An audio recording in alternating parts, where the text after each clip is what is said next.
Ayan, ang advokasya po kasi ng vendor party list ay tulungan iangat ang bawat manindang Pilipino.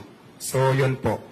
Magtatayo kami ng kooperatiba para na kung saan mas hindi mahirapan lumapit yung bawat maninindang Pilipino.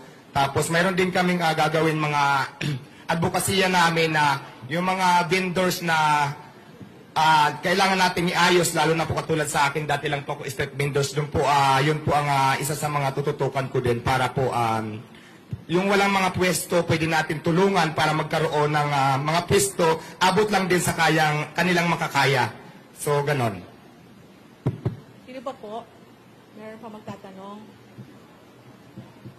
Huli na. Sa ABS-CBN po may magtatanong. Ay, magandang hapon, Diwata. Sino yung first three nominees ninyo? Ayan, yung first three nominees po namin, kasama ko sila, nandyan sila ngayon. Binanggit ko kanina, si Tita Malulipana, Sir Lawrence Pisigan, at saka si Ma'am Cheryl. So, sila po yung tatlo. Oo, bakit ikaw yung mas pinagsalita nila ngayon? Kasi, alam ko din naman na mas marami magtatanong pag nandito para sa akin. Kaya ako yung umakyat talaga. Nag-voluntary para umakyat dito na ako na lang yung magsalita.